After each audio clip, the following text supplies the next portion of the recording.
Bonjour peuple de Dieu, bonjour petit troupeau, bonjour petit troupeau. Le monde entier s'arrête un instant pour commémorer l'acte posé par Jésus-Christ de Nazareth, un acte courageux, un acte d'amour. Même si les rebelles ne le reconnaissent pas et ne veulent rien savoir, cela ne change pas grand-chose à la bonté de Dieu, à la magnanimité de Dieu, à la miséricorde de Dieu, à l'amour de Dieu qui se répand pour tout un chacun.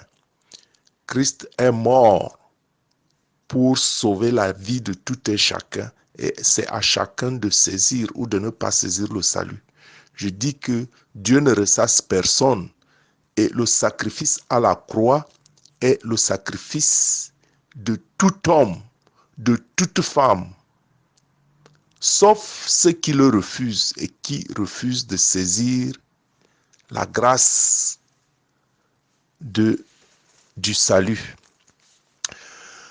Donc, mes frères, mes sœurs, en dépit de cet état de choses, nous allons revenir sur ma prière inspirée du 6 avril.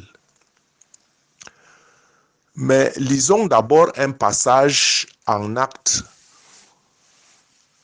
des Apôtres au chapitre 5, versets 38 à 39, où il est écrit « Et maintenant, je vous le dis de ne pas vous occuper de ces hommes et laissez-les aller.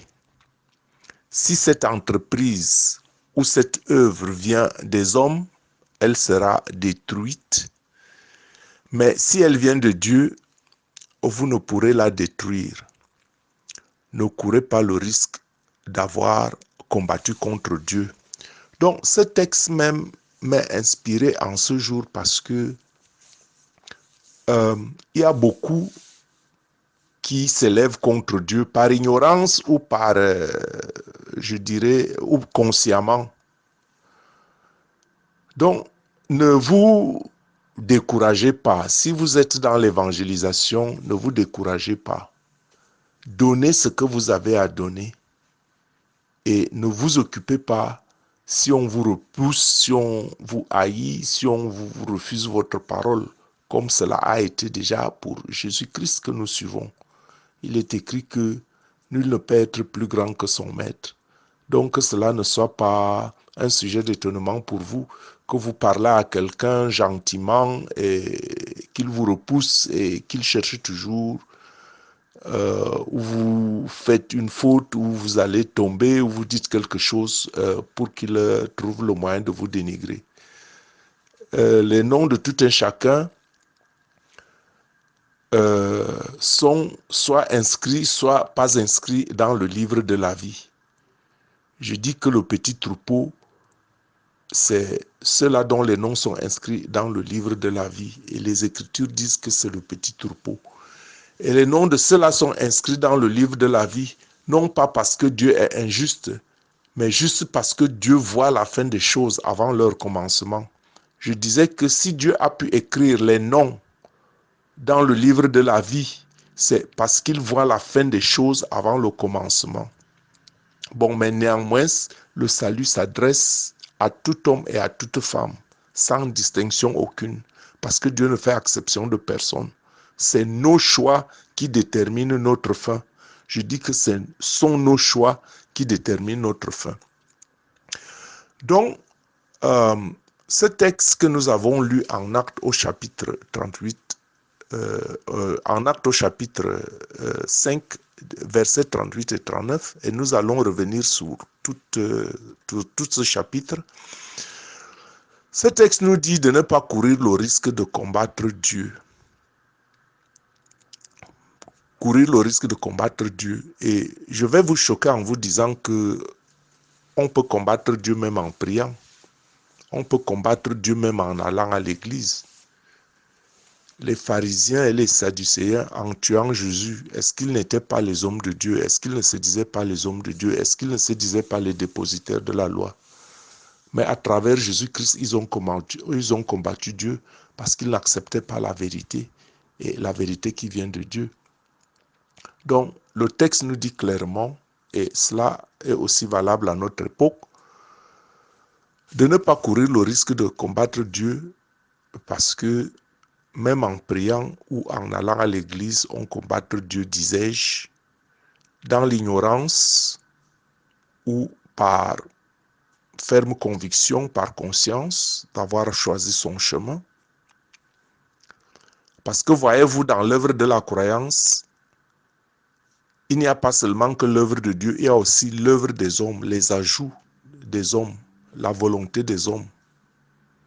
Il y a une volonté naïve et il y a une volonté consciente qui veut perdre les hommes, parce que certains hommes qui se disent de Dieu sont aussi au service de Satan. Ça, c'est des choses qu'il faut dire clairement. Et voilà pourquoi il faut faire très attention. Il faut faire attention parce que il y a beaucoup de choses qui sont en jeu. Il y a la vie, notre vie qui est en jeu. Il s'agit de la vie éternelle. Il s'agit de la vie éternelle. Et ceux qui se croient convaincus déjà l'avoir perdu, pensez-vous que il ne vaut pas tout faire des mains et des pieds afin de vous perdre aussi? Et des fois, dans la malignité, se prévalant d'être de Dieu. Bon. Je dis donc que,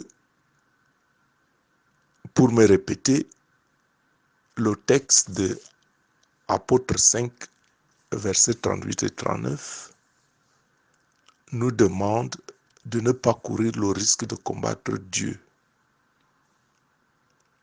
Parce que, disais-je, prier et aller à la messe ne sont pas suffisants pour dire qu'on est de Dieu.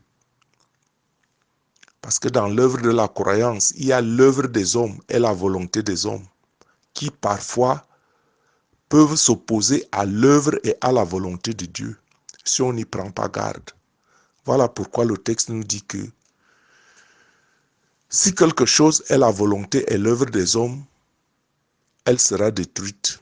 Par contre, personne ne peut détruire l'œuvre de Dieu.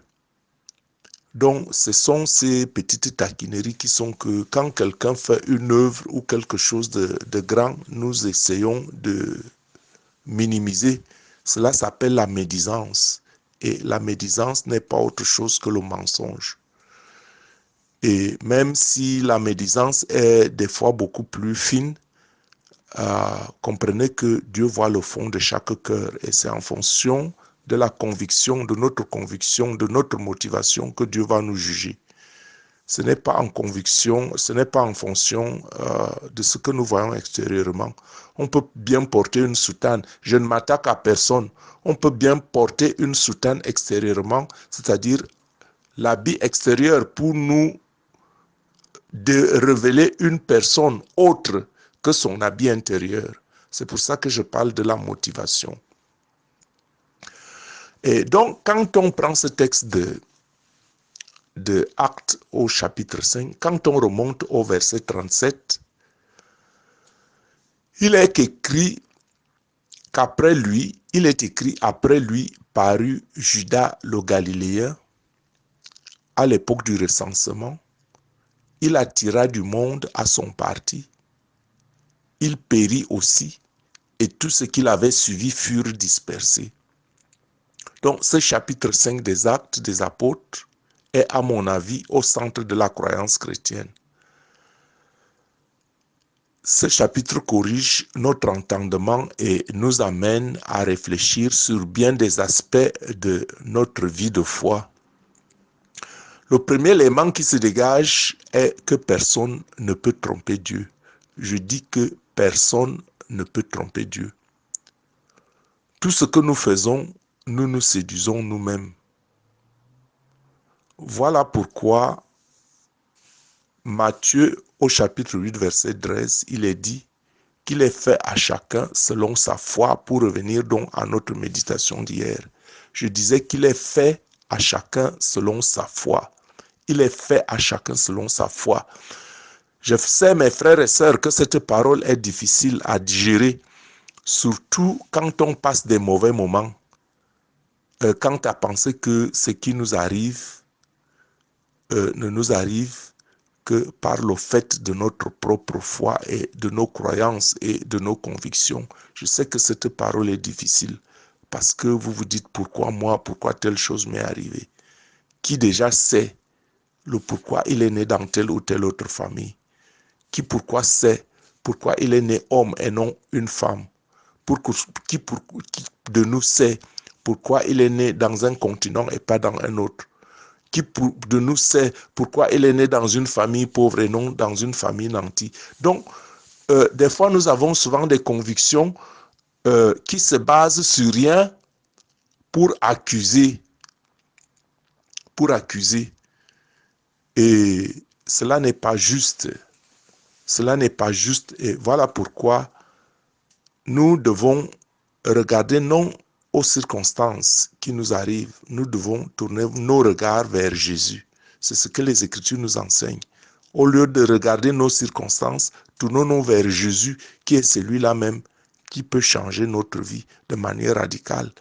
Bien sûr, il peut la changer quand nous faisons appel à lui et quand nous faisons confiance et quand nous lui laissons, quand nous lui donnons l'autorisation, quand nous préparons des conditions en nous-mêmes et dans notre demeure, notre temple, afin qu'il y vienne. Parce qu'il est écrit, si je frappe à la porte et que quelqu'un m'ouvre, je viendrai et je souperai avec lui. Donc il faut bien ouvrir. Et le problème réside ici dans ouvrir. J'ouvre donc la porte à Jésus, la porte de mon cœur. Comment? Comment est-ce que je lui donne les conditions favorables afin qu'il y pénètre et qu'il soupe avec moi? Bon, maintenant, voyons un peu ce qui est arrivé à Ananias et Saphira. Parce que nous avons lu les versets 38 à 39 et nous sommes remontés au verset 37 pour montrer qu'il y a des gens qui rassemblent autour d'eux sous prétexte que ils sont élus et envoyés de Dieu et que leurs œuvres dans le temps peut s'avérer ne pas être ce pourquoi ils se sont désignés.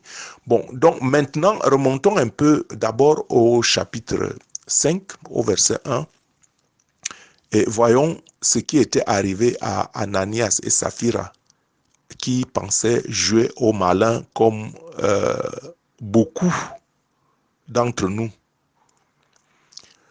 Et on retrouve dans ce verset biblique du chapitre 5, à partir du verset 1 jusqu'au chapitre 11, que nous lisons. Mais un homme nommé Ananias, avec Saphira sa femme, vendit une propriété et retint une partie du prix. Sa femme le sachant, puis il apporta le reste et le déposa aux pieds des apôtres. Puisque vous savez qu'à l'époque, quand Jésus fut enlevé, alors qu'il y a l'église naissante, les apôtres ont continué l'église naissante, ils vivaient en communauté.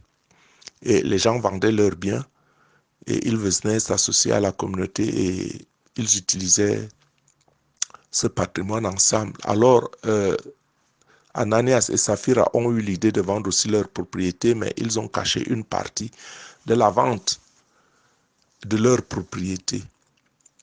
Alors ils sont venus déposer une partie du prix devant les apôtres. Alors Pierre lui dit, Ananias, pourquoi Satan a-t-il rempli ton cœur au point que tu mentes au Saint-Esprit et que tu aies retenu une partie du prix du champ? S'il n'eût pas été vendu, ne te restait-il pas? Et après qu'il a été vendu, le prix n'était-il pas à ta disposition? Comment as-tu pu mettre en ton cœur un pareil dessein? Ce n'est pas à des hommes que tu as menti, mais à Dieu. Ananias, entendant ces paroles, tomba et expira. Une grande crainte saisit les auditeurs. Et les jeunes gens, s'étant levés, l'enveloppèrent et l'emportèrent et l'ensevelirent. Environ 3 heures plus tard, sa femme entra sans savoir ce qui était arrivé. Pierre lui adressa la parole. « Dis-moi, est-ce à un tel prix que vous avez vendu le champ ?» ?»« Oui, répondit-elle, c'est à ce prix-là. » Alors Pierre lui dit, « Comment vous êtes-vous accordé pour tenter l'Esprit du Seigneur? Voici ceux qui ont enseveli ton mari sont à la porte et ils t'emporteront. » Au même instant, elle tomba aux pieds de l'apôtre et expira. Les jeunes gens étant entrés, la trouvèrent morte, ils l'emportèrent et l'ensevelirent auprès de son mari. Une grande crainte s'empara de toute l'assemblée et de tous ceux qui apprirent ces choses. Mes frères et sœurs, j'ai choisi délibérément ce chapitre afin de sortir un peu des traditions qui font que des fois c'est la routine, le vendredi saint, tout le monde, c'est le chemin de croix, ce sont les mêmes écritures qu'on lit, ça devient une routine, ça devient quelque chose de, en fait, une tradition qui, on ne rentre même plus dans les profondeurs parce que c'est une histoire qu'on connaît, on le vit, et puis ça devient juste un acte religieux. Bon, voilà pourquoi aujourd'hui j'ai vraiment pris soin de traiter ce texte. Et ce texte qui nous montre que les démarches que nous avons ne sont pas toujours les bonnes. Parce que Anania et Saphira meurent ici à cause de quelque chose de très banal qu'on peut retrouver auprès de chacun d'entre nous, le mensonge. Combien d'entre nous cachons la méchanceté dans nos cœurs? Des fois, ne voyant dans une bonne œuvre que ce qui a le moins bien marché, et afin que nous atteignions des objectifs de destruction qui nous animent, et des fois des objectifs que nous ne pouvons pas exprimer ouvertement. Ne savez-vous pas qu'on ne peut pas détruire l'œuvre de Dieu? Les hommes ont essayé de détruire Jésus, mais en fait, même c'était déjà le destin de Jésus de mourir comme sacrifice. Mais il a fallu que le sacrifice passe par l'acte de Satan. Satan a posé un acte, mais cet acte s'est avéré comme l'acte du sacrifice qui a versé le sang de Jésus afin que les hommes soient sauvés.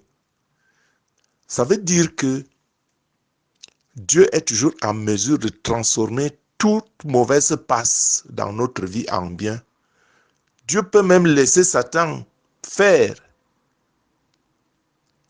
pour nous amener à un autre palier, pour nous amener d'autres choses, pour nous enseigner, pour nous sauver, pour nous donner d'autres choses.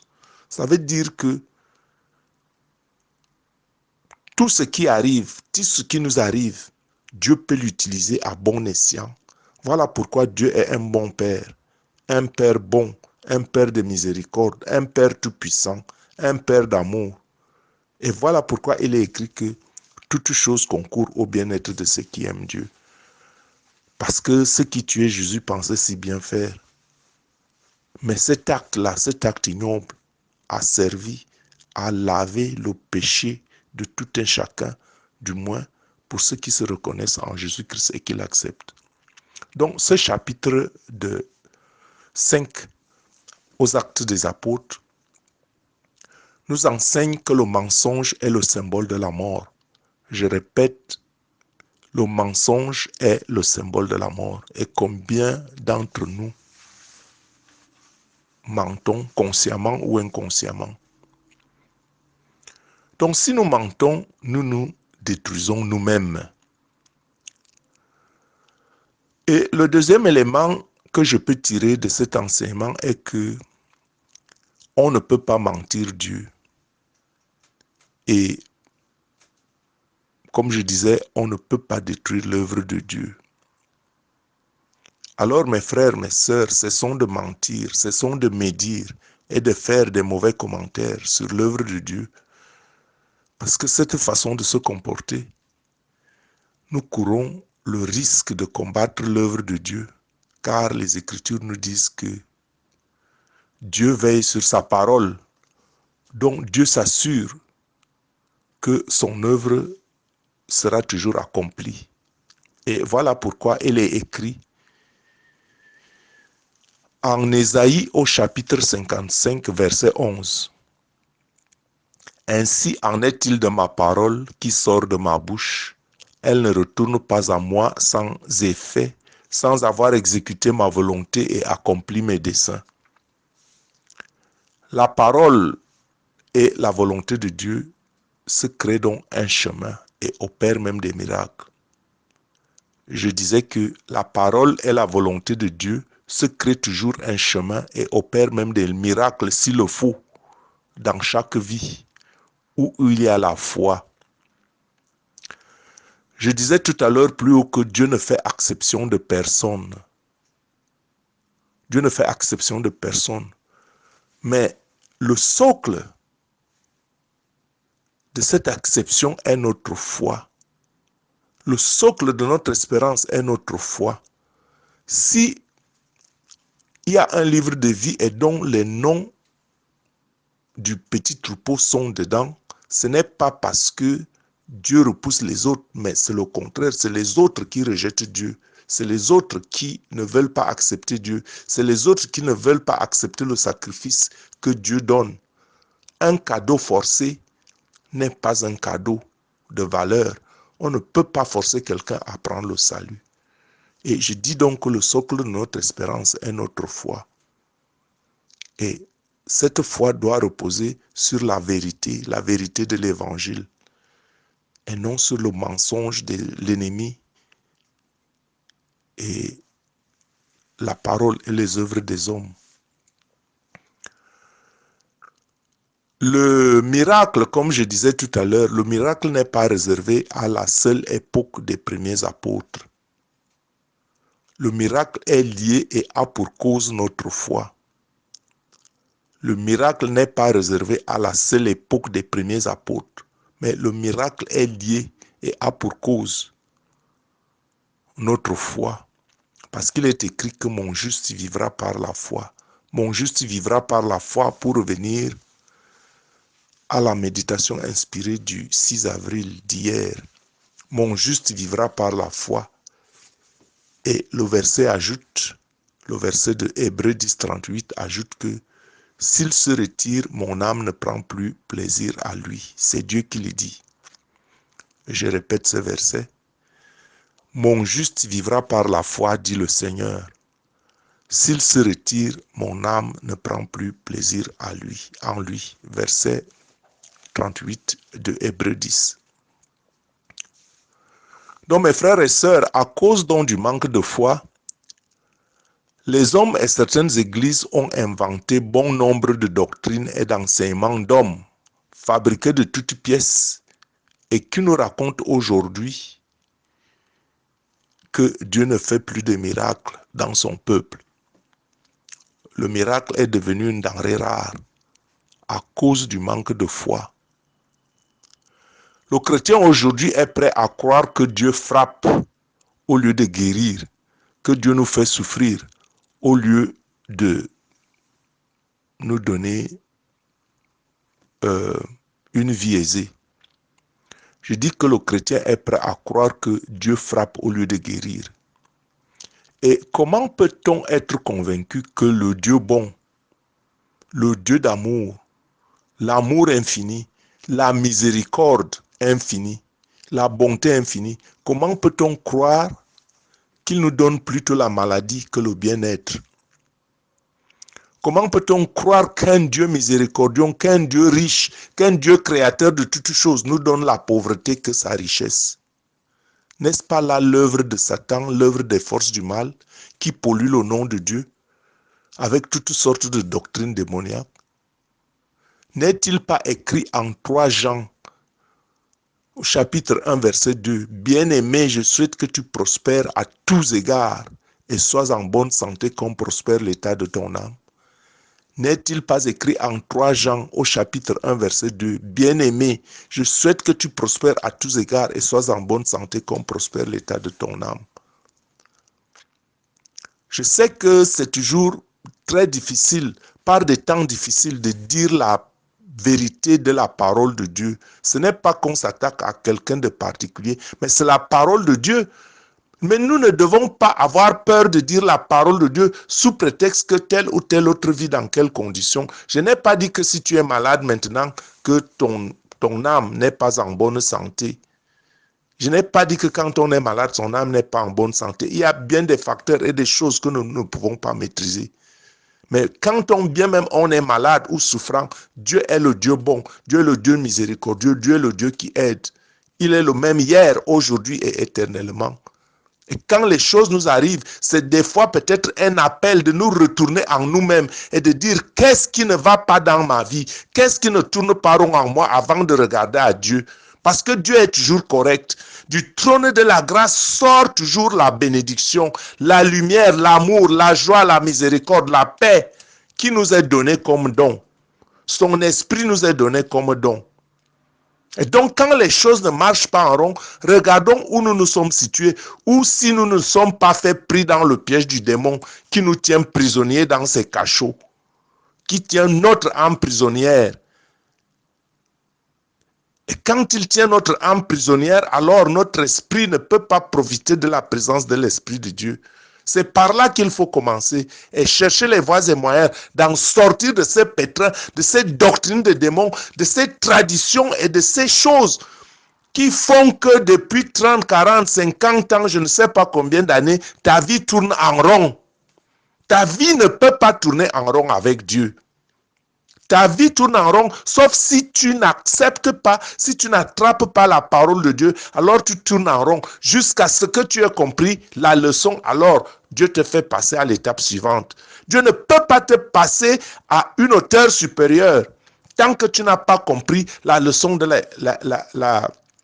l'étape inférieure. Il faut que cela soit clair. Et il faut qu'on dise cette vérité-là aux gens. Au lieu de dire que Dieu veut que nous soyons ceci, c'est le genre de vie que Dieu veut que nous menions pour nous flatter afin que nous ne quittions pas les assemblées. Vous pouvez ne pas m'écouter. Ce n'est pas mon souhait. Vous pouvez ne pas m'écouter. C'est tant pis pour vous. Je le dis, vous pouvez ne pas m'écouter et quitter et ne pas regarder mes vidéos et mes commentaires. C'est tant pis pour vous, je vous le dis. Mais je dois dire la vérité de Dieu qui doit vous transformer. Donc, mes frères et mes sœurs, marchons dans la vérité et non dans les ragots, non dans les mensonges et non dans la médisance. Marchons dans la vérité de la parole de Dieu, la parole de l'évangile de Jésus-Christ, qui produit des miracles dans nos vies et qui nous demande, qui nous change. La parole de Dieu doit nous changer. Elle doit nous changer jusqu'à aimer notre prochain comme nous-mêmes et non dire des ragots et des mensonges. Chercher la poux sur la calvitie comme on dit. Chercher là où quelqu'un aura fait une petite erreur pour s'accrocher dessus pour dire que telle ou telle autre chose ne marche pas. En Actes au chapitre 5, versets 12 à 16, il est écrit, parce que je parlais tout à l'heure des miracles, ceux qui disent que les miracles ne sont plus choses de notre époque parce que pour des raisons que eux-mêmes ils connaissent. En Actes au chapitre 5, versets 12 à 16, il est écrit, beaucoup de miracles et de prodiges se faisaient au milieu du peuple par les mains des apôtres.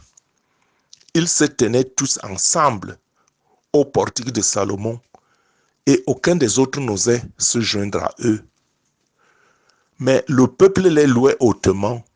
Le nombre de ceux qui croyaient au Seigneur, hommes et femmes, s'augmentait de plus en plus. En sorte qu'on apportait des malades dans les rues et qu'on les plaçait sur des lits et des couchettes, afin que lorsque Pierre passerait, son ombre au moins couvrit quelqu'un d'eux. Donc voyez-vous, Pierre avait une telle onction que son ombre, quand son ombre touchait quelqu'un, la personne était guérie. Et la multitude accourait aussi des villes voisines à Jérusalem, amenant des malades et des gens tourmentés par des esprits impurs. Et tous étaient guéris. Et alors toi aujourd'hui, qui est ton apôtre? Qui suis-tu? Suis-tu seulement des fausses doctrines qui flattent ton ego que tu es dans le Seigneur? Ou veux-tu accepter la parole de Dieu qui dit que le Saint-Esprit est donné à ceux qui obéissent à Dieu? Suis-tu ceux qui te donnent des fausses doctrines qui flattent ton ego et qui te disent que tout est bien pour toi et qui te maintiennent dans le sommeil spirituel? Quelle est la dernière fois qu'on t'a imposé les mains et que toi, tu as été guéri de ton mal, de tes souffrances? Je demande que quelle est la dernière fois que celui que tu suis t'a imposé les mains et que ton mal, tes souffrances sont parties? Vous applaudissez ceux qui vous arnaquent avec des doctrines et des enseignements des hommes et vous dilapidez les vrais envoyés de Dieu parce que la parole de Dieu vous appelle au changement et vous ne voulez pas changer. Vous estimez que c'est cela qui vous dérange. La parole de Dieu nous appelle à un changement radical, à abandonner nos traditions humaines. Il est écrit en Actes au chapitre 5, verset 29, il faut obéir à Dieu plus qu'aux hommes. Il faut obéir à Dieu plutôt qu'aux hommes. Il faut obéir à Dieu plutôt qu'aux hommes. Parce qu'il y a des instructions de Dieu, il y a les instructions des hommes. Bon, revenons en Actes au chapitre 5, à partir du verset 17. Qu'est-ce qui est écrit pour revenir au respect de la volonté de Dieu et au respect de l'œuvre et de la volonté de l'homme? Au verset 17, il est écrit, « Cependant, le souverain sacrificateur et tous ceux qui étaient avec lui, à savoir les Sadducéens, se levèrent remplis de jalousie. » C'était qui? Le souverain sacrificateur et les Sadducéens étaient remplis de jalousie. Ils mirent donc les mains sur les apôtres et les jetèrent dans la prison publique. Mais un ange du Seigneur, ayant ouvert pendant la nuit les portes de la prison, les fit sortir et leur dit, « Allez, tenez-vous dans le temple et annoncez au peuple toutes les bonnes nouvelles de cette vie. » Annoncez au peuple toutes les paroles de cette vie nouvelle. As-tu la vie nouvelle en toi? As-tu échangé? As-tu essayé de changer, de prendre distance de tes traditions? Comprends-tu que ce pourquoi tu vis depuis des années, faille peut-être que tu prennes d'autres résolutions, que tu prennes un autre engagement vis-à-vis de Jésus-Christ, vis-à-vis de la foi, au service de Jésus-Christ? Donc au verset 21 nous dit, ayant donc entendu cela, ils entrèrent dès le matin dans le temple et se mirent à enseigner. Donc le sacrificateur et les Sadducéens, étant jaloux des apôtres, les ont jetés en prison. L'ange de l'Éternel est donc venu les délivrer. Comme je disais tout à l'heure qu'on ne peut pas détruire l'œuvre de Dieu. Et l'ange de l'Éternel a donc conseillé aux apôtres, une fois libérés, d'aller prêcher la parole de la vie nouvelle. On parle ici de la vie nouvelle. On parle ici de la vie nouvelle. Alors, ils entrèrent le matin dans le temple et se mirent à enseigner. Le souverain sacrificateur et ceux qui étaient avec lui étant donc survenus, donc la veille, le matin, ils convoquèrent le Sanhédrin et tous les anciens du fils d'Israël et ils envoyèrent chercher les apôtres à la prison. Parce qu'eux, ils pensaient dans leur esprit, et ils pensaient que les apôtres étaient toujours en prison alors que l'ange de l'Éternel les avait déjà délivrés. Donc le sacrificateur maintenant, dans leur jalousie, envoyait donc après leur réunion du Sanhédrin, envoyait chercher les apôtres à la prison. Et les huissiers, à leur arrivée, ne les trouvèrent point dans la prison. Ils s'en retournèrent et firent leur rapport en disant, nous avons trouvé la prison soigneusement fermée et les gardes qui étaient devant les portes, mais après avoir ouvert, nous n'avons trouvé personne dedans. Lorsqu'ils eurent entendu ces paroles, le commandant du temple et les principaux sacrificateurs ne savaient pas que penser des apôtres et des suites de cette affaire.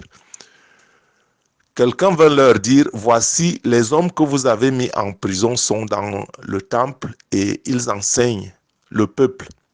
Alors le commandant partit avec les huissiers et les conduisit sans violence.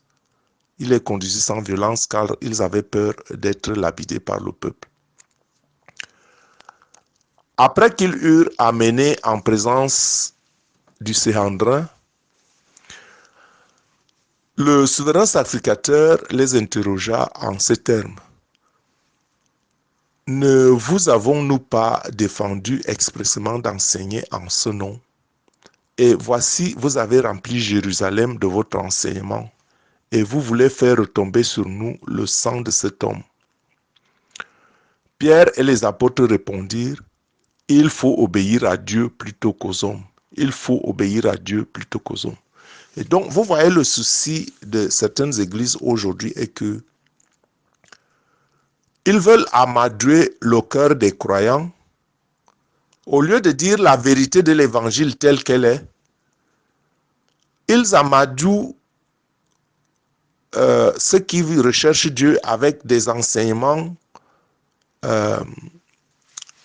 qui flattent leur ego. Au lieu de donner des enseignements qui font que les gens cherchent à changer leur vie, ils leur donnent plutôt des enseignements qui les amadouent afin qu'ils ne fuient pas les églises et qu'ils nourrissent leur ventre. Parce qu'en fait, beaucoup sont au service de Dieu pour leur ventre.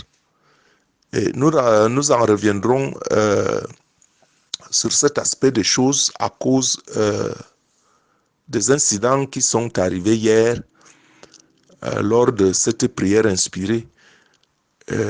Nous allons revenir dessus pour tirer aussi un enseignement et pour dire que tout ce qui nous arrive, Dieu le laisse faire à dessein, que ce soit bon ou que ce soit mauvais, Dieu le laisse faire à dessein pour nous enseigner. Et nous allons tirer des enseignements à cause de ce qui est arrivé hier, donc lors de cette prière inspirée, qui a été donc plus ou moins avant la fin interrompue brusquement, et où Ignace s'est plaint qu'il y a quelque chose qui s'est passé. Donc nous allons revenir dessus et tirer un enseignement très profond au sujet de cela. Bon, mais pour ceux qui n'ont pas puisé ou suivi cette prière inspirée, ils n'ont rien perdu puisque nous avons déjà repris depuis ici même maintenant ce que cette prière nous inspirait, nous apportait qu'il ait fait chacun à chacun selon sa foi. C'est une vérité biblique, même si elle est difficile à gérer, et que le juste vivra par la foi. S'il se retire, son âme, l'âme du Seigneur, ne prendra plus plaisir à lui. Donc, vous voyez que Pierre et les apôtres, donc, à la question du Sanhédrin et du souverain sacrificateur qui leur disait qu'il leur avait interdit de ne plus prêcher au nom de Jésus, Pierre et les apôtres répondirent, il faut obéir à Dieu et plutôt qu'aux hommes. Donc, mes frères, mes sœurs, cherchez la vérité de l'évangile. Si votre vie ne tourne pas, si votre vie ne marche pas comme vous le voulez, sauf si elle marche comme vous le voulez, si elle ne marche pas comme vous le voulez, prenez distance des doctrines des hommes et recherchez la vérité de l'évangile tel que Jésus-Christ l'a prêché. Parce que Jésus-Christ a apporté la vie en abondance à tous ceux qui ont accepté le salut. Et à tous ceux qui l'ont accepté, il a donné le pouvoir de devenir véritable enfant de Dieu. Et à tous ceux-là, il a donné le pouvoir de marcher sur les serpents et sur les scorpions et sur toute la puissance de l'ennemi sans que rien ne leur arrive. Et que même s'ils boivent un breuvage mortel, il ne leur fera rien. Tant que vous n'êtes pas arrivé à ce niveau, sachez que votre croyance, vous avez du chemin à faire, que vous pouvez vous améliorer, que nous pouvons nous améliorer. Et d'ailleurs, nous pouvons toujours nous améliorer, quel que soit le niveau dans lequel Dieu nous a bénis. Et Pierre continua donc à dire que il faut obéir à Dieu plutôt qu'aux hommes, parce que le Dieu de nos pères a ressuscité Jésus que vous avez tué en le pendant au bois. Dieu l'a ressuscité et l'a élevé par sa droite comme prince et sauveur pour donner à Israël la repentance et le pardon des péchés. Donc Jésus est mort pas seulement pour Israël, puisque je l'ai toujours dit, nous sommes devenus Israël spirituel. Jésus est mort pour tout homme, pour tout pécheur, afin de nous donner la repentance est en fait un changement. Parce que quand on dit la repentance, c'est que vous regrettez un acte que vous avez posé. Et donc quand vous regrettez un acte que vous avez posé, vous devez vous changer de vie. Donc la repentance est en fait un changement de vie. Donc Jésus-Christ nous a apporté le salut. Il nous a apporté d'adopter une nouvelle vie, un changement de vie. C'est ça la repentance. Donc, mon frère, ma sœur, répands-toi et change de vie. Et Dieu t'accorde le pardon des péchés. Pierre a continué, nous sommes témoins de ces choses, de même que le Saint-Esprit que Dieu a donné à ceux qui l'obéissent. Et on revient à cette phrase clé. Le Saint-Esprit que Dieu a donné à ceux qui l'obéissent. Le Saint-Esprit est donné à ceux qui obéissent à Dieu. Le Saint-Esprit est donné à ceux qui obéissent à Dieu. Alors j'entends beaucoup de gens dire, j'ai le Saint-Esprit, j'ai le Saint-Esprit. Quelles sont donc les preuves que tu as le Saint-Esprit? Quelles sont les preuves? Est-ce qu'on peut voir ça de manière concrète? Non, on ne peut pas dire, j'ai le Saint-Esprit, j'ai le Saint-Esprit. Et qu'on reste dans les mêmes choses. On ne peut pas avoir le Saint-Esprit et rester la même personne. Donc, mes frères, mes sœurs, Dieu a donné le Saint-Esprit à ceux qui lui obéissent. C'est vrai, il n'a pas donné à ceux-là. Le Saint-Esprit est disponible pour tous. Et ceux qui ont l'obéissance en Jésus-Christ, l'obéissance à la parole de Dieu le saisissent. Tout comme on a dit que Dieu ne fait exception de personne. Ce n'est pas que Dieu leur a donné le Saint-Esprit. Le Saint-Esprit est descendu et qui veut se saisir du Saint-Esprit est celui qui obéit à la parole de Dieu. Et donc, si je me permets de vous poser la question, quels sont ceux qui parmi nous pensent que le Saint-Esprit est craintif? Est-ce que le Saint-Esprit est craintif? Est-ce que le Saint-Esprit est maladif? Est-ce que le Saint-Esprit est pauvre? Est-ce que le Saint-Esprit est faible? Est-ce que le Saint-Esprit est souffrant? Je ne vous attaque pas, je me pose des questions. Je ne sais pas quel autre mot vous souffrez ou Satan vous tient prisonnier. Est-ce que le Saint-Esprit peut être tenu prisonnier par Satan? Les Écritures disent que Dieu a donné le Saint-Esprit à ceux qui lui obéissent. En d'autres termes, et c'est ce que nous n'aimons pas entendre, la souffrance a pour cause la désobéissance. Si le Saint-Esprit a été donné à ceux qui lui obéissent, à ceux qui obéissent à la parole de Dieu, et que le Saint-Esprit n'est pas craintif, et que le Saint-Esprit n'est pas maladif, que le Saint-Esprit n'est pas pauvre, que le Saint-Esprit n'est pas faible, que le Saint-Esprit n'est pas souffrant, alors on peut sous-entendre en d'autres termes que la souffrance dont nous sommes l'objet a pour cause la désobéissance. Si nous n'avons pas le Saint-Esprit, alors nous allons souffrir.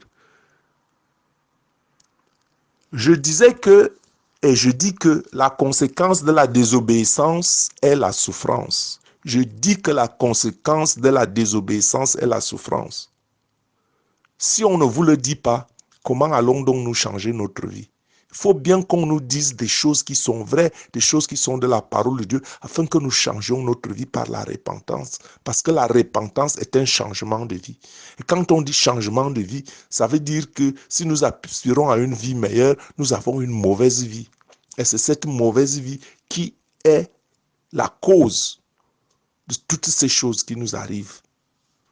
Je sais que c'est une parole difficile à digérer, mais quand on dissèque les Écritures, c'est ce qui en ressort dedans. Au lieu de dire toujours que c'est Dieu qui nous envoie la maladie, c'est Dieu qui ne veut pas qu'on fasse ceci. C'est Dieu bon, si grand, c'est Dieu amour, c'est Dieu si riche. N'est-il pas capable de nous envoyer quelque chose de bon que la maladie, la souffrance, les douleurs et tout ce qu'il y a? Ou alors il les envoie et le démon arrache. Puisqu'il y a donc un plus fort que nous, il nous arrache. Alors qu'est-ce qu'on fait? On recherche Dieu qui est plus fort, qui est plus grand, qu'il nous donne par son esprit. Est-ce que Satan peut résister devant la lumière du Saint-Esprit? Est-ce que Satan peut résister devant la force du Saint-Esprit, la puissance du Saint-Esprit? Si toutes ces choses nous arrivent, n'est-ce pas parce que nous n'avons pas l'Esprit de Dieu? Mes frères, mes sœurs, je ne doute pas que les apôtres ont connu la tribulation. Mais ils ont connu la tribulation beaucoup plus à la parole de Dieu. Mais ils n'ont pas été craintifs. Paul, Pierre a tenu tête aux sacrificateurs et aux membres du Sanhédrin. Ils n'étaient pas craintifs devant eux. Devant les tribulations, on les a même battus avec les verges. Et voilà pourquoi en Actes au chapitre 5, verset 33, nous dit que furieux de ces paroles, il voulait les faire mourir. Le sacrificateur et les membres du Sanhédrin voulaient faire mourir les apôtres. Et au verset 34, mais un pharisien nommé Gamaliel, docteur de la loi, estimé de tout le peuple, se leva dans le Sanhédrin et ordonna de faire sortir un instant les apôtres. Puis il leur dit, hommes israélites, prenez garde à ce que vous allez faire à l'égard de ces gens, car il n'y a pas longtemps que parut Théodas, qui se donnait pour quelque chose et auquel se rallièrent environ 400 hommes. Il fut tué et tout ce qu'il avait suivi furent mis en déroute et réduits à rien. Après lui apparut Judas le Galiléen à l'époque du recensement et il attira du monde à son parti. Il périt aussi. Tout ce qu'il avait suivi furent aussi dispersés. Et voilà les versets donc qui précèdent le verset que nous avons pris comme verset de base pour cette étude. Et voici donc le verset 38. Et maintenant, je vous le dis, ne vous occupez plus de ces hommes et laissez-les aller. Et si cette entreprise ou cette œuvre vient des hommes, elle se détruira. Mais si elle vient de Dieu, vous ne pourrez la détruire. Ne courez pas le risque d'avoir combattu Dieu. Donc vous là, tu vas à la messe, tu vas à l'église, tu vas dans les assemblées religieuses, tu fêtes toutes les fêtes, tu fêtes le chemin de la croix, tu fais ceci, tu ferais ceci. Comme les souverains sacrificateurs et le Sanhédrin. Mais tu combats la parole de Dieu, tu ne le sais pas, par ignorance ou par mégarde ou à cause des faux enseignements, parce que Satan te tient dans les forteresses des faux enseignements pour polluer le nom de Dieu. Le Dieu bon, le Dieu saint, le Dieu vrai, le Dieu éternel qui veut le bien pour ses enfants. Voilà pourquoi il nous donne Jésus de mourir à la croix. Et voilà pourquoi ce vendredi saint doit être considéré comme un jour inoubliable, même si Jésus, au 3e jour, s'est réveillé de la mort. Et que nous devrons, dès lors que Jésus s'est réveillé de la mort, être joyeux et non feindre de fausses grimaces de tristesse le vendredi saint. On fait de faux grimaces de tristesse puisque Jésus n'est plus mort le vendredi saint. Puisqu'on sait que depuis 2000 ans, Dieu l'a élevé au-dessus et assis à sa droite et qui nous gouverne et qu'on regarde à lui, on fait les fausses tristesses. Voilà pourquoi la Bible nous dit d'être toujours joyeux. Parce que Jésus-Christ là ne meurt pas une deuxième fois. On ne le crucifie pas une deuxième fois. On l'a crucifié une fois pour toutes. Et son sang nous l'a lavé une fois pour toutes. Voilà pourquoi il faut saisir le salut et sortir des traditions humaines.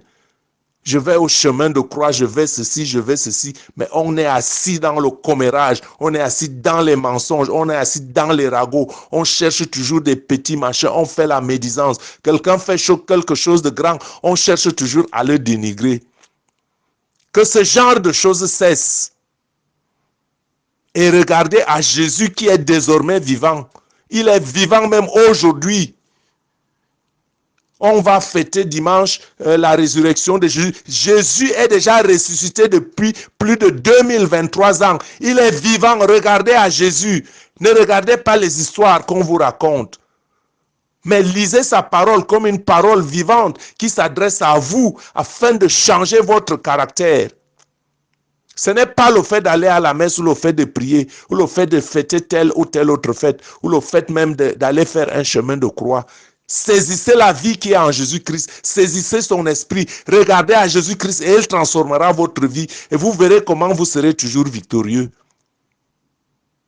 Donc aujourd'hui, comprenez que le temps de l'église tire à la fin, mes frères et sœurs. Je dis que le temps de l'église tire à la fin. Parce que toutes choses que vous avez considérées comme vraies vont s'effondrer. Et si ce n'est pas l'œuvre de Dieu, ces choses vont s'effondrer. Êtes-vous prêt à accepter cette vérité ou attendez-vous que le désastre vous surprenne et que vous périssiez avec ceux-là qui combattent, qui prennent le risque de combattre la parole de Dieu par leurs propres mensonges et leurs propres enseignements des hommes? Comprenez que Dieu fixe un temps pour chaque chose. Dieu laisse cependant la liberté aux hommes de faire ce qu'ils veulent, ce qui leur semble bon. Il nous appelle cependant de considérer que lui, il est Dieu et c'est lui qui donne la direction et que nous devons nous conformer à sa volonté. Donc, Dieu fixe un temps pour chaque chose. La volonté de Dieu doit donc être accomplie à l'issue de ce temps que Dieu s'est fixé. Les pharisiens n'ont-ils pas tué Jésus? N'ont-ils pas traîné les apôtres en prison et les roué de coups? Et pensez-vous que le clergé actuel est mieux loti que ceux qui appliquaient la loi à la lettre, la loi de Moïse? Donc, mes frères, mes sœurs, beaucoup de prières et de fêtes se multiplient au sein du peuple de Dieu et des églises, comme si la prière seule ou aller seul à des célébrations religieuses faisait de nous des hommes et des femmes qui réjouissent et rejoignent le cœur de Dieu. Et voilà pourquoi j'ai choisi cette parcelle de l'écriture en Ésaïe au chapitre 1, verset 15. Voici ce que dit le Seigneur. Quand vous étendez vos mains, je détourne de vous mes yeux. Quand vous étendez vos mains, je détourne de vous mes yeux. Quand vous multipliez les prières, je n'écoute pas. Vos mains sont pleines de sang. Lavez-vous, purifiez-vous. Ôtez de devant mes yeux la méchanceté de vos actions. La méchanceté de quoi? Ça s'étend du petit mensonge jusqu'à l'acte de crime que tu commets, les avortements et tout ce que vous voulez. Qu'est-ce que sais-je encore? Donc Dieu dit, cessez de faire du mal, cessez de faire du mal, cessez de faire du mal. Apprenez à faire le bien, recherchez la justice, protégez l'opprimé, faites droit à l'orphelin, défendez la veuve. Donc, voyez-vous mes frères, mes sœurs, voyez-vous, allez aux assemblées religieuses, allez prier le chemin de croix une fois par an, ou allez faire telle ou telle chose, ou prier ce que vous voulez, n'est pas toujours ce que Dieu attend de nous. Mais Dieu attend de nous l'humilité, une ferme résolution à changer notre vie, à nous repentir, un cœur nouveau, un cœur de chair et non un cœur de pierre. Pour ne pas être trop long, arrêtons-nous jusqu'ici et demandons une grâce au Seigneur, une grande grâce aujourd'hui, vendredi saint. Seigneur, donne-nous non seulement de réserver chaque jour un moment de prière en ta présence, mais aussi de vivre nos journées selon la parole de l'évangile de Jésus-Christ, Cette parole qui appuie nos prières afin de vivre non pas notre volonté, mais la tienne. Seigneur, nos multiples occupations quotidiennes et nos pensées prennent généralement le dessus et neutralisent nos prières, de sorte que l'agenda de l'ennemi veut bousculer tes plans pour nos vies. Seigneur, aide-nous à ce que le chemin de croix ne soit pas un acte religieux qui se vit à l'approche de Pâques, mais que le récit de la passion du Christ soit un exemple qui nous enseigne le courage et la détermination dans les épreuves que nous affrontons dans la vie quotidienne, dans la poursuite de la lumière, la poursuite de la vérité, la poursuite de la justice, afin de vivre dans ta présence, dans l'amour de la vérité de l'évangile. Car je sais et je suis désormais conscient que le Saint-Esprit est donné à ceux qui obéissent à Dieu. C'est un esprit de force et de puissance qui fait trembler l'enfer. Comme il est écrit, à tous ceux qui l'ont reçu, à ceux qui ont reçu, à tous ceux qui l'ont reçu, à ceux qui croient en son nom, elle, c'est-à-dire la parole, a donné le pouvoir. La parole étant Jésus-Christ qui est venu parmi nous être chair et qui est mort à la croix en ce vendredi saint de commémoration. Elle a donné le pouvoir de devenir enfant de Dieu. Jésus-Christ nous donne le pouvoir de devenir enfant de Dieu. Nous qui sommes nés, non pas du sang de nos pères et de nos mères, mais ni de la volonté de la chair, mais de la volonté de Dieu. Et ce Jésus-Christ, ce sacrifice de Christ nous rétablit dans la dignité du Fils de Dieu. Seigneur, j'en prends conscience et j'en tiens compte tous les jours de ma vie. Cet acte nous apporte donc la vie en abondance, la victoire sur tous les plans, car Christ a dit, comme dernier mot, avant de mourir, tout est accompli. Tout est accompli. Tout est accompli. Alors, Seigneur, je te prie, donne-moi la force, le courage dans toutes mes œuvres, afin que je réclame ma destinée entre les mains du voleur, celui qui vient pour détruire, assassiner et égorger. Je récupère ma destinée, je prends conscience que tu me veux une destinée, une grande destinée. Alors la destinée de ma vie, je la vivrai selon le plan de Dieu, selon ton plan, ô Seigneur. Donne-moi la force de regarder à Jésus-Christ, de regarder à la croix, quelles que soient les circonstances, et de me voir victorieux, car le Christ m'accorde déjà la victoire à la croix. Je vivrai ma destinée avant de quitter la terre des hommes. Je vivrai ma destinée avant de quitter la terre des hommes. Je vivrai ma destinée avant de quitter la terre des hommes. La destinée que Dieu a prévue pour moi au nom du puissant de Jésus-Christ. Que le sang de Christ te bénisse, que le sang de Christ te bénisse, que le sang de Christ te bénisse, que le sang de Christ te nettoie, que le sang de Christ te nettoie, que le sang de Christ te nettoie, que le sang de Christ te donne de changer ta vie. Que le sang de Christ te donne la force de changer ta vie.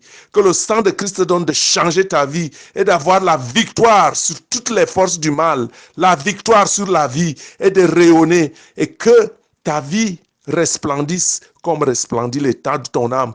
Je prie pour toi au nom tout puissant de Jésus-Christ. Amen. Je suis votre serviteur, Gabriel Messi. Soyez bénis en cette Pâques, en cette année de commémoration 2023 ans après la mort du Seigneur. Que sa grâce se réveille, que sa grâce se lève, que sa puissance rayonne sur tous ses fils. Au nom tout puissant de Jésus-Christ. Amen.